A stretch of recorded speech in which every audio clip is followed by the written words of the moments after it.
What is up, everybody? Welcome back here to Denver YouTube channel. We're back with another top 25 series. Today, we are going Louisville Cardinals, going over their 2024 preview, all of their losses, all of their transfers that they brought in, which is a whole entire list, going over offense, defense, impact players, what we think their schedule is going to look like, and just how good they are going to be this season. But before we get into that, let's talk about last year. Jeff Brom came out firing for his alma mater, right? 10-4. They finished 19th in the AP poll. Definitely jumped up faster than anybody thought they were going to do out there at Louisville. 7-2 conference record. They played for a conference championship in a game that they probably should have won. They probably should have beat Florida State. It was a down Florida State team. When you're looking at they only scored 6 points, though, in an offense that Jeff Brom definitely shouldn't have had that. Obviously, they had all their defense. They were really good there. Just from a quarterback standpoint, Florida State did not have Jordan Travis. But, you can't hold that against them. Played very, very well. Had that loss against Pitt. Then, Kentucky, Florida State, and then, hey, they lost, obviously, when you're looking at the USC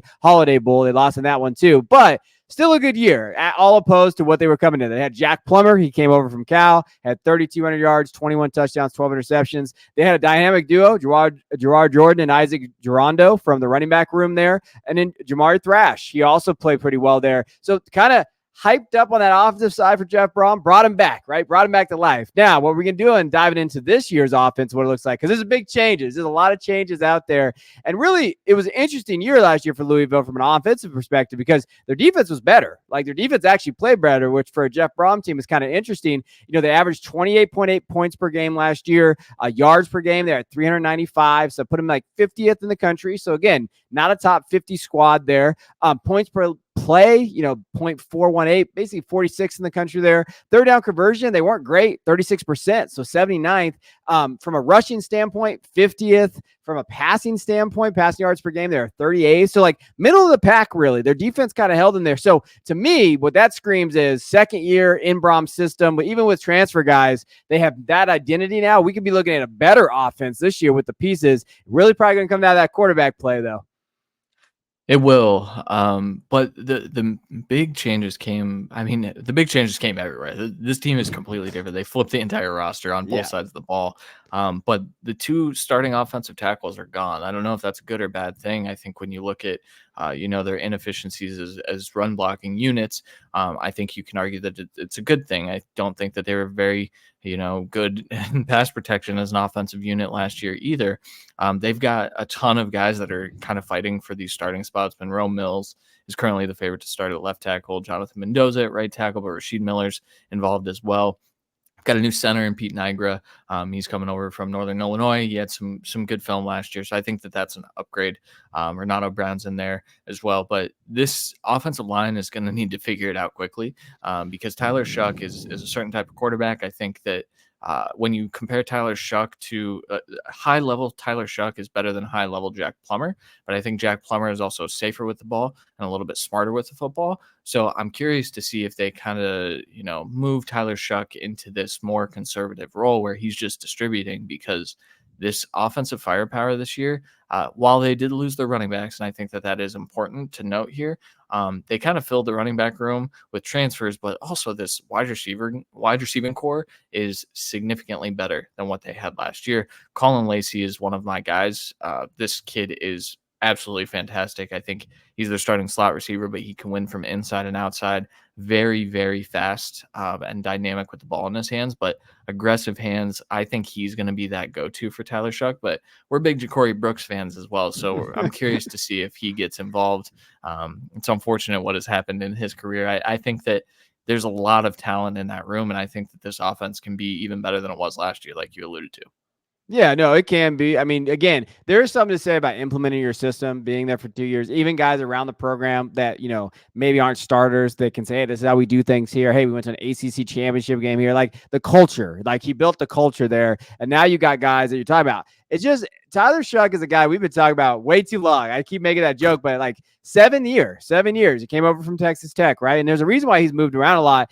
The biggest thing for me, the interesting part for him bringing them in, they went after him early in the transfer portal. They targeted him. And there's a lot of guys out there still. Cam Ward, who went to Miami. A lot of these guys. Will Howard. Maybe they weren't able to get them, but a lot of these guys were out there with the possibility of kind of grabbing them. So maybe Brom I mean, he's a quarterback whisperer, right? What he was able to do with Plummer last year, those type of things. Like, he does a good job at the quarterback position, and maybe see something in Tyler Shuck that some others don't. But I think that is the biggest kind of like, whoa, okay, you went out there and got him. From a notable losses standpoint, yeah, you hit it on the head with the running backs. Isaac Durando, when you're looking at him, 810 yards, 11 touchdowns, tested through the roof as well for the NFL combine there. Jawar Jordan is a guy I like as a sleeper out there in the Texans. He got picked up by them. 1,100 yards, 13 touchdowns. Really that thunder lightning kind of guru that, group last year, and really gave them that duo that they needed to kind of extend there, because Jack Plummer was fine, did have 12 interceptions, but they leaned on that running back room. Kevin Coleman transferred over to Mississippi State, and again, he didn't really do what many thought he was going to do coming out there from Deion's old team, but he was okay. And again, there, Jamari Thrass as well is kind of gone there. But really, it's the running back room. I think Jack Plummer, Tyler Shuck, those guys kind of wipe each other out there. Really, the running backs and kind of getting that production is going to be the key for Louisville going forward. Yeah, Jamari Thrash should also be on this graphic. I think that he was a good, safety blanket for this team last year. But like I said, I think that this wide receiver room is vastly upgraded. And so I think that the running back room is important. Penny Boone is coming in. He ran for 15 touchdowns last year, over 1,300 yards for Toledo. Been in college 4 years. He has that experience. Don Chaney's a kid that I think can kind of – I think it's going to be similar. I think they went and they got their duo, and now it's just they're going to keep getting the transfer duos in and hope that sticks. Yeah, no, 100%. Now, looking at recruits, didn't do too bad on the recruiting trail based on kind of the teams that we've done so far. Top 40 class, 38th overall. Transfer rank was 13th. We'll get into those transfers here in a minute. But as far as recruits go, from an offensive perspective, a lot of 3-star kids, which is really – Brom's going to do that. He's going to bring in what he has. I mean, his general manager is Greg Brom, kind of working together there. Dylan Mesman, tight end, 6'5", 230, fine. They have a really deep tight end room. Louisville got some tight ends on this team. Like, they went out in the portal, too, and grabbed tight ends. That's probably one of their deepest positions. Duke Watson is a guy, some like 6 foot, 180, so kind of on the smaller side in terms of weight, but could be that scat back kind of guy. Isaac Brown as well, 5'9", 180. They have a type there. Deuce Adams at quarterback out there from Austin, Texas. Sean Boykins, again, 3-star kid, 6'1", 190. Nothing too stands out. I guess the big one, Ransom McDermott, it's a big boy, 6'7", 300 out there at Indiana. So again, Brom's going to develop guys. That's really what they go after. And then they just target the transfer portal, really. So they're obviously looking for those diamonds in the rough, the guys that can go. And if they can't find them, they go out and use the NIL and go get in the transfer portal. Yeah, Duke Watson had over 5,500 yards on the ground over his 4-year career in high school. Pretty good. He had 71 touchdowns, and this is playing in Georgia. So while he is a smaller guy, I mean, he's tall, but he's a skinnier guy. I'm curious to see if that translates pretty quickly. We've seen guys like that who are just dynamic producers in high school, adjust to the college game pretty quickly. Yeah, that could throw a wrench in that running back duo plan, or at least give them another option in that backfield. I'm curious to see if he's one of those guys that works on the field. He had 1,865 yards as a senior last year and 30 touchdowns. So productive. We'll see if it translates, but that's the most exciting player on this list for me. Yeah, no, pretty exciting there. All right, let's go to transfer because there's a ton of them here. And we're looking at, we couldn't put them all on here. We could not put legend AJ Vinatieri out there, Adam Vinatieri's son. Tyler Shuck, quarterback. Jonathan Mendoza. Okay, so when you're looking at kind of how they attack that offensive tackle, like you talked about, coming from Yale, right? 6'9", 308. 6'9", 308, Jonathan Mendoza. Ja'Cory Brooks is the guy I kind of want to talk about. Jaleel Skinner as well. Both guys, Miami tight end coming over, was kind of really, really a 4-star kid, one of the best tight ends coming out. Just didn't find that development in Miami for whatever it's worth. And I do think that he has that athleticism that you really like, kind of brings an extra dynamic to this offense if he could see the field. But Ja'Cory Brooks, to me, man, 2 years ago, he's very good. I mean, many were talking about him being the 2nd round draft pick in the NFL. They looked at him as that production at Alabama, and it's just not there, right? It wasn't there last year. Whatever it was, I heard off the field stuff, maybe Saban's doghouse a little bit. Wasn't there. But as a Z, kind of this offense, I like it. I think him and Colin Lacey, that 1-2 punch, and then they have Chris Bell there as well. But that's a very solid receiver room that complements each other, right? Lacey, that quick slot guy, creates separation, can be the big play guy. Ja'Cory Brooks is more of that, hey, kind of be that possession guy, 50-50 guy, can make big plays, though, down the field. And Chris Bell, to me, is that utility guy. Kind of Jordan Whittington for you college football fans of Texas, kind of that X guy to kind of do anything out there. I think those guys are solid when you're looking at this transfer portal room. But Ja'Cory, to me, is the X factor because of what he did 2 years at Alabama. Can he replicate that out there at Louisville? Yeah, we don't have enough time to talk about all of these guys, but Skinner to me was one of those guys. He was just too skinny when he came in, funny enough. But like, I just feel like the development was hinging, or his upside was always hinging on him putting on some weight and becoming a better blocker.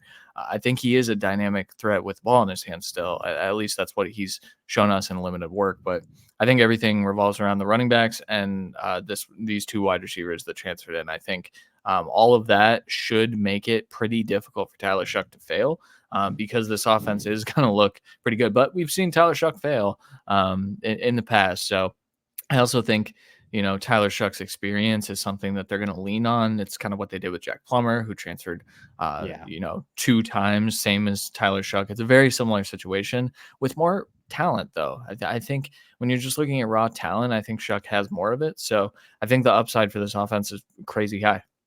Yeah, and when you go into impact players, I'm glad you brought that up. Tyler Shuck competed with Bo Nix. Remember a couple years ago? Like they were pretty close, and they were talking about kind of at Oregon. And look at what Bo Nix is now.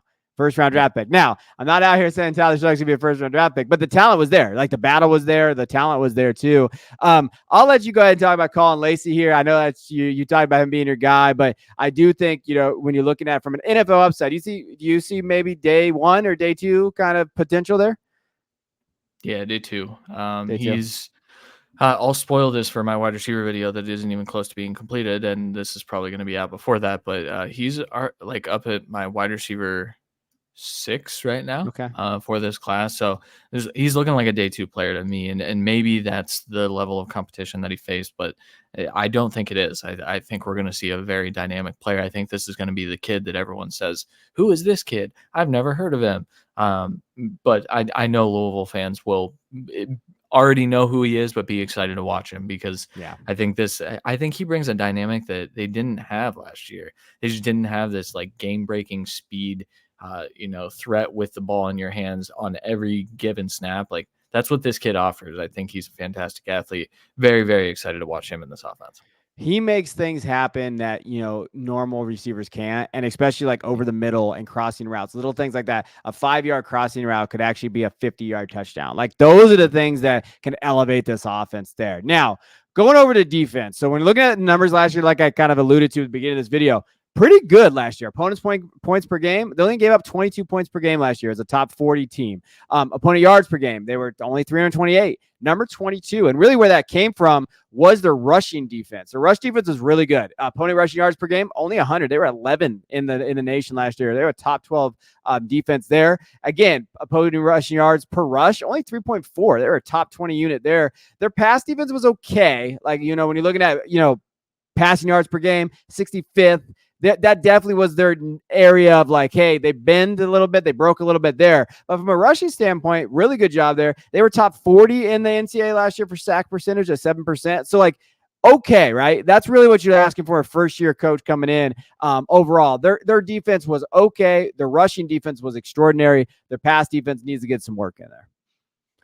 Yeah, I think this defense revolves around Ashton Gelati. I think that's a potential day 1 edge rusher right there, but definitely a day 2 guy. This is a kid that everything revolves around him. I think he's so strong as a run defender, and he's gotten so much better as a pass rusher already. So to me, if he can continuously, wreck pockets, I think that's going to help this cornerback group, which Quincy Riley in coverage last year was absolutely fantastic. Outside of that, they didn't have a whole lot behind him. I think they're hoping that this group, with a lot of transfers, a lot of different bodies in there, I think they're hoping Corey Thornton can be that better cornerback too, than what they had last year. But to me, this is a defense that when you look at it on paper, it looks a little bit different from last year. But I think on paper, this can be a better defense than what we saw last year. But a lot does ride on Gelati, taking another leap forward and being more of a game wrecker instead of just a really, really talented player.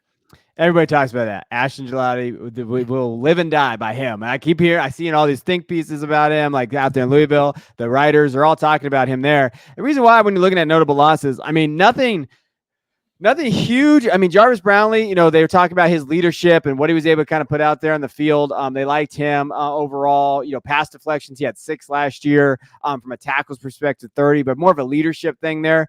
Cameron Kelly, 30. He had 70 total tackles last year, so he definitely was kind of flying around the ball. Jalen Alderman, 62 again, total tackles there, 1.5 sacks though. And then Jeff Clark, I think they talked about him being inside. They liked him there, but only 14 tackles. But he was more of that stuffer. But again, not a ton of sacks. Gelati was the only one with 11 when you're looking at just the sacks for last year. And then Mason Rieger had 5. But again, that sack percentage, you'd like to see them go after quarterback a little bit more.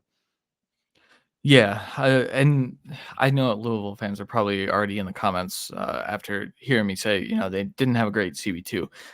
I think Brownlee was good, and I think that there's definitely. I mean, he's in the NFL now, so that's a good sign. But I also think that there was a lot that teams could expose him on, and so I think when you look at that, you're hoping for a little bit more production. I think some of that production in that secondary can come from other edge rushers, other defensive tackles stepping up and kind of generating, better situations for that secondary. We're going to talk about the transfers here shortly, but they've got a lot of new bodies in here. Like we talked about, this team just went crazy in the transfer portal. And we'll talk about some of those guys and how they can maybe help it. But really Brownlee and Kelly are the only two here that I think are really, really notable and impact players that they're going to miss. Yeah. And it's more about leadership to me. I think there was some leadership, but they got him in there last year. That's why they went 10-4 and they were able to do what they did. And now it's like, hey, hopefully these other guys, young guys, step up and see that they just follow their lead. As far as like recruiting, again, we're not going to spend a ton of time on this because they didn't really go after a ton of guys in the recruiting area just because they went at the transfer portal. That's kind of where they went. Some guys that kind of stand out, Maurice Davis, the edge, could be an interesting kind of piece there. 6'3", 210 out of Georgia. Again, 3-star kid, 53 overall there. The guy that I kind of looked up, Xavier Porter, again, because that defensive line maybe needs a little help there, out of Tampa, Florida. Tampa, Florida brings some big boys. 6'2", 270 out there, 265. And when you're looking at him, when you're talking about him overall, like he's okay. Like in high school, he did that pretty well. He was a number 70 ranked defensive lineman out there, 123 tackles in his career and 13.5 sacks in his entire career there. And then as a senior, he had 76 tackles and 7.5 sacks. So look for Xavier Porter possibly to kind of fill in, maybe not this year, but kind of be that guy in that defensive line that can kind of step up for them. Yeah. My favorite of this class is Jaden Spearman. I think when you're looking at maybe some safety depth, maybe a kid that can get on the field right away, I think this kid has all the athleticism in the world to do that. We'll see if it happens.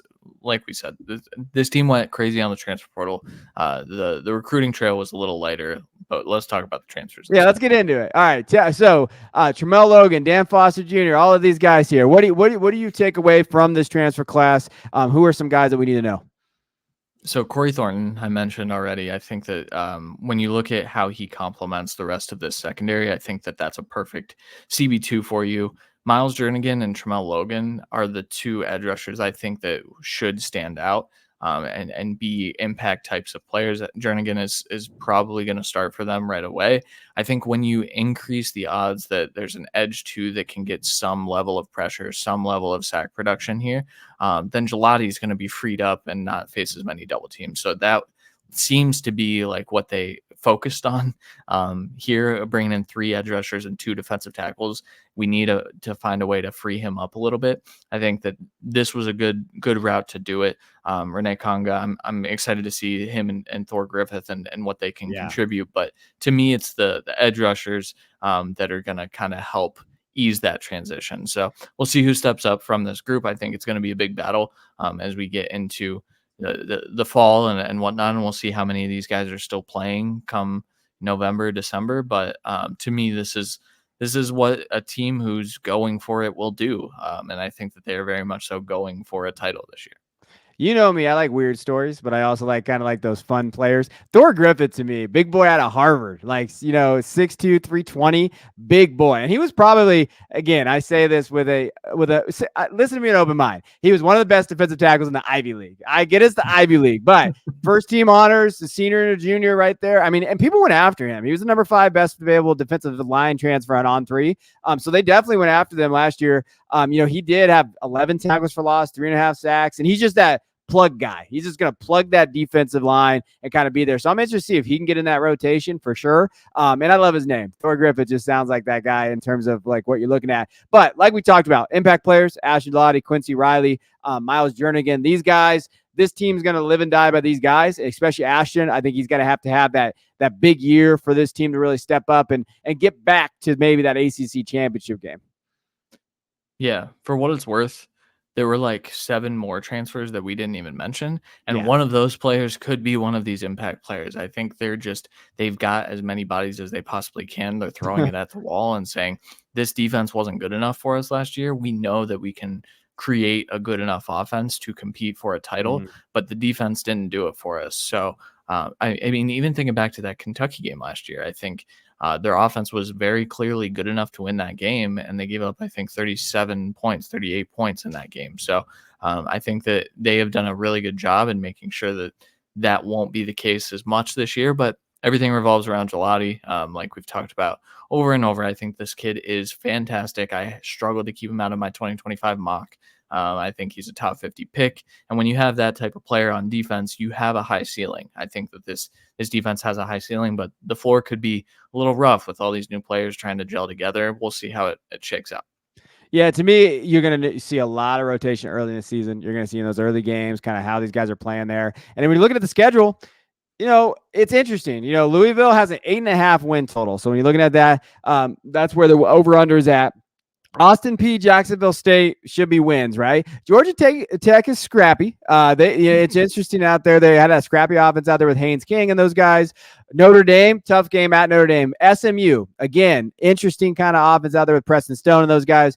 At Virginia, and Virginia's been down, but do they kind of pop back up? Really kind of is going to depend on Elliott and that offense out there, and if he gets that thing going. Miami, Florida, which is the favorite, I guess, part of big kind of favorite. They're always the favorite out there with Clemson, Boston College, Stanford. At Stanford, end of the year, going all the way across country. Damn, the ACC is that travel schedule is going to be tough.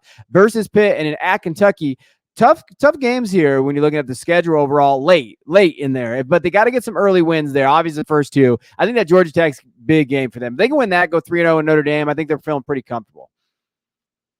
Yeah, but I would say also Notre Dame, SMU, Miami, Clemson, I would call losses on paper, and so we're sitting at 8 already. And so that's where it gets a little bit difficult. Now, could I be wrong about that? Do I think that Miami could fall flat on their face again like they have in the past? And I mean, this team, which we've talked about as the 2023 team, put probably worse on paper than this team. That team beat Miami, so maybe I'm wrong there, but I do think Miami has taken steps forward to where that's a very challenging game, and it's slated right in the middle of your season. You're going to know what you are by then. There's a chance that you come out of Notre Dame, you lose to SMU, and then you drop another one to Virginia, and then it kind of just derails. I don't think that happens, but I am inclined to take the under, if only because when I look at the schedule and see 4 probable losses on paper, that already gets us there, and that scares me a bit, but that doesn't take away from, I think 8 wins, I think 7 wins is a good outcome for this team. I know it would be a step backward, but to me, this is an under call here. Yeah, no, for me, going over final outlook, lock the under. Louisville fans can come after me, but I'm locking. I think 8 is where they're at. I think 8 is there. I can't get behind the Tyler Shuck. I just can't do it. I just cannot follow. I think he's fine, but I think Plummer's better. I think Plummer is better. I think, why we're talking about, he has that there. I think this defense can be better, though. The transfer's there. But that one thing, too, that I want to bring up, bringing in all those transfers isn't necessarily gonna work every single time either. Like, there's some gelling there. I know Brom has a great culture, and Louisville fans don't come after me. I actually really like your coach. I really like Brom there. But what do they gel? I think that's a big thing there. A lot of transfers coming in early in the season, those first 2 games are huge, right? But if they lose that Georgia Tech game, they're definitely going under. And that's really where I'm at with this roster, with the schedule and where everything is there. So I'm going to go under. I think it's my lock. I think it's one of my big locks of the top 25 that I think 8 wins is probably where I'm at. I'm comfortable with them. And again, that doesn't leave a big margin of error. Maybe they do get a win that I wasn't expecting. And maybe Clemson, Clemson, who Klubnik threw 2 interceptions here, did whatever they needed to do. But I go under there pretty comfortably. But even 8 wins, I think they overperformed last year. I think that they're going to maybe kind of perform back to where they should be around that 8-win mark this year. And then moving forward, I think Braun will get them back into that conversation. Yeah, that's a conversation though, because I don't know if it's sustainable to just hit the portal every single year. Yeah. And so I'm curious to see how he he didn't really build it through recruiting, which I was a little bit shocked about because it seems like he's there for the long haul. So to me, I'm curious. I don't think Louisville fans can get mad at me, but I don't think Pierce Clarkson is the answer at quarterback. So I think they're going to be in search of another quarterback when the time comes. So we'll see, but overall, I mean, yeah, I guess we're down on this team. I think when you look at the roster, I think you can make an argument for a championship, an ACC championship, but I think you can also make an argument for 6 wins, 6 or 7 wins. So I'm hitting the under. Sorry, Louisville fans.